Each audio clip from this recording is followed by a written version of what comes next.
Hello everyone. છેલ્લા કેટલાક પ્રેઝન્ટેશન્સથી આપણે યુવી આઈઆર અને એનએમઆર સ્પેક્ટ્રોસ્કોપીના કમ્બાઇન્ડ પ્રોબ્લેમ્સ ડિસ્કસ કરી રહ્યા છીએ. આજે વધુ એક પ્રોબ્લેમને આપણે ડિસ્કસ કરીએ. Molecular weight 174, UV 213 lambda maximum, 3 IR bands 2941228371 1745. So that is indicating carbonyl group, and 1458. Triplet 1.27 square, 27 delta 16 square. Singlet 2.6 delta 10.8 square, and quartet 4.14 delta 10.4 square. તો આ જે છે પ્રોબ્લેમ છે. સૌથી પહેલા આગળના પ્રેઝન્ટેશનમાં મેં જેમ કહ્યું છે એ પ્રમાણે before we start solving the problem, આપણને દાખલો શરૂ કરતા પહેલા ઇમિજિએટલી કઈ ઇન્ફોર્મેશન એમાંથી મળે છે તો એ આપણે જોઈ લઈએ. મોલેક્યુલર વેટ ઘણું બધું વધારે છે, 174, પરંતુ તમે સિગ્નલ્સમાં ડેલ્ટાની કિંમત જુઓ તો આ સ્ટ્રક્ચર છે એરોમેટિક નથી, કારણ કે એરોમેટિક નું જે રેન્જ હોય છે 6.8 થી 7.528 સુધીની, એમાં ક્યાંય ડેલ્ટાની કિંમત નથી ને અણુભાર છતાં પણ ખાસો વધારે છે. આગળ આપણે વાત કરી કે આઈઆર પરથી કાર્બોનિલ ગ્રુપ પ્રેઝન્ટ છે અને એનએમઆરની અંદર ટ્રિપ્લેટ અને ક્વાર્ટેટનું જે કોમ્બિનેશન છે એ બંને ભેગા થઈ અને સિગ્નલ એ અને સિગ્નલ સી એ બંને ઇથાઇલ ગ્રુપની હાજરીનો નિર્દેશ કરે છે. તો સૌથી પહેલા આપણને આટલી માહિતી મળે છે તો હંમેશા જ્યારે દાખલો સોલ્વ કરીએ અને કોઈ પણ સ્ટ્રક્ચરને આપણે જવાબ તરીકે ફાઇનલાઇઝ કરીએ તો આ વિગતો એ બદલાવી ના જોઈએ, એને ધ્યાનમાં રાખીને જ આપણે આપણો જવાબ નક્કી કરવાનો. હવે આપણે દાખલાને સોલ્વ કરીએ.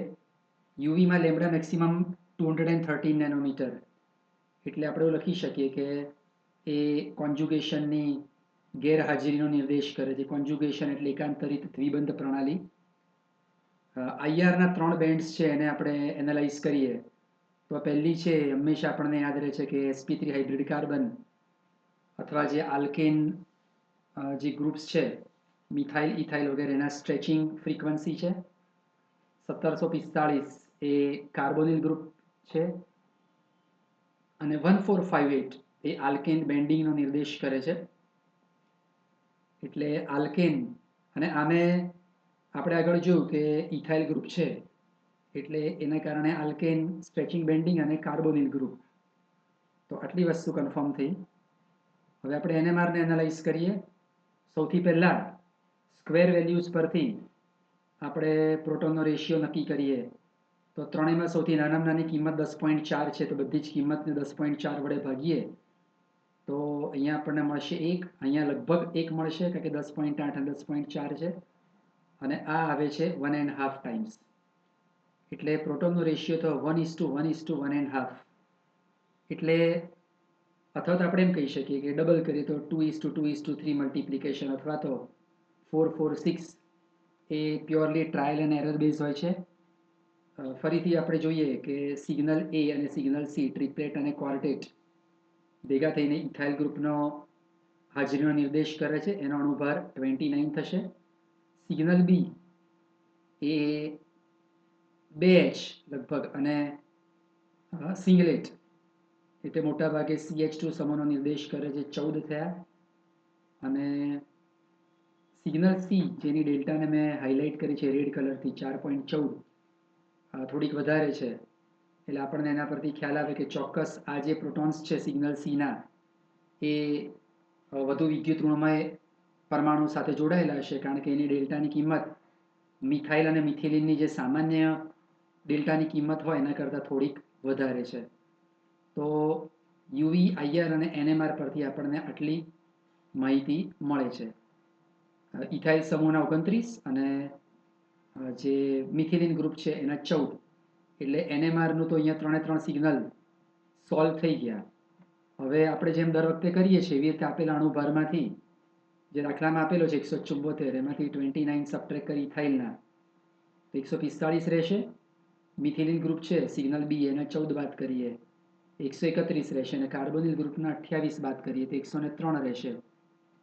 હવે કમ્પાઉન્ડ એરોમેટિક પણ નથી અને 3 સિગ્નલ તો આવી ગયા, અને છતાં અણુભારનો મોટો ભાગ જે છે એ હજુ સમજાવવાનો બાકી રહે છે, કારણ કે 103 એ બાકી રહે છે, જે હજુ આપણે સમજાવવા પડે કે એ કયો ભાગ છે. અહીંયા તો બધા એનએમઆરના શક્ય બધા જ જે પાર્ટ્સ છે એ બધા આવી ગયા. તો આવું જ્યારે થાય તો મોટાભાગે આવા વખતે દાખલાની અંદર જવાબમાં એક મિરર ટાઈપનું સ્ટ્રક્ચર હોય. મિરરનો મતલબ છે કે એક સરખા બે ભાગ હાજર હોય, અને એવી સિચ્યુએશન આપણે વિચારી અને આવું જ્યારે થાય કે મોટાભાગનું બધું જ આપણે સોલ્વ કરી દીધું ત્રણે એનએમઆરના સિગ્નલને, છતાં 174માંથી 103 વધે છે, તો એનું જે અડધું જે મોલેક્યુલર વેટ છે એ આપણે જસ્ટિફાય કરવા ટ્રાય કરવાનો. એટલે 174 અડધા કેટલા થશે? 87 થશે. હવે એમાંથી આપણે ફરીથી 29 બાદ કરીએ ઇથાઇલના, 14 બાદ કરીએ મિથિલિનના, 28 બાદ કરીએ કાર્બોનિલના, એટલે 16 રહે છે 87માંથી. 16 રહે છે તો પોસિબિલિટી કઈ છે? એક તો ઓક્સિજન પરમાણુ છે, બીજું 16માં આવે છે NH2 આવે છે. પણ તમે હંમેશા ધ્યાન રાખવાનું કે આપણે ક્યારે વધારાના પ્રોટોન્સ વાળું ગ્રુપ ઉમેરી ના શકીએ, હાઇડ્રોજન વાળું, કારણ કે સિગ્નલમાં તો 3 જ સિગ્નલ આપ્યા છે. તમે અહીંયા NH2 ઉમેરવા જાઓ તો સિગ્નલ વધી જાય, એટલે આપણે કમ્પલસરી ઓક્સિજનની દિશામાં જ વિચારવું પડશે.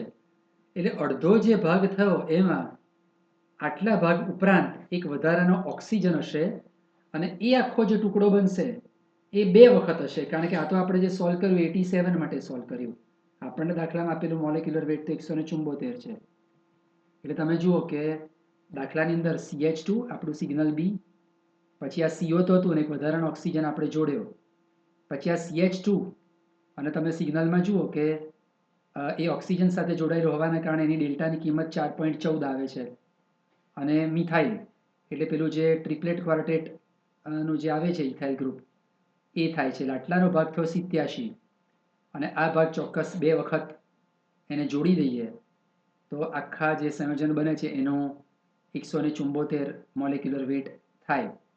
એટલે તમે અહીંયા આગળ જુઓ કે પ્રોટોનનો રેશિયો છે એ આપણે આગળ ટ્રાયલ એન્ડ એરર મેથડમાં લખેલું છે કે એ 1:1:1.5 એટલે 2:2:3, પણ આ તો અડધા ભાગનું જ થયું એટલે 4:4:6 એવું થાય. અને એનું જે નામ છે એ ડાઇઇથાઇલ સક્સિનેટ, કારણ કે આ બંને જગ્યાએ COOH હોય તો એ એસિડને આપણે સક્સિનિક એસિડ કહીએ. સક્સિનિક એસિડના બંને પ્રોટોનનું વિસ્થાપન 2 ઇથાઇલ સમૂહ વડે થયું છે, એટલે આપણે એનું નામ આપીશું ડાઇઇથાઇલ સક્સિનેટ.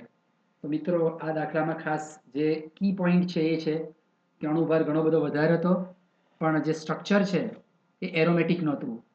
એટલે આપણે જ્યારે NMR પરથી ત્રણેય સિગ્નલને સોલ્વ કરીને એનો જે ભાર બાદ કર્યો, છતાં એક મોટો ભાગ બાકી રહેતો હતો. એવા સંજોગોમાં મેં તમને કહ્યું કે મિરર સ્ટ્રક્ચર હોવું જોઈએ. તમે જુઓ કે આ ભાગ જે છે એ 2 વખત હતો, એટલે આપણે એના અડધા ભાગ 87ને પહેલાં સોલ્વ કર્યો અને માની લીધું કે એ ભાગ 2 વખત આવેલો હશે. તો એ દ્રષ્ટિએ જો આ રીતે દાખલો વિચારવામાં ના આવે તેને સોલ્વ કરતા મુશ્કેલી પડે એમ છે.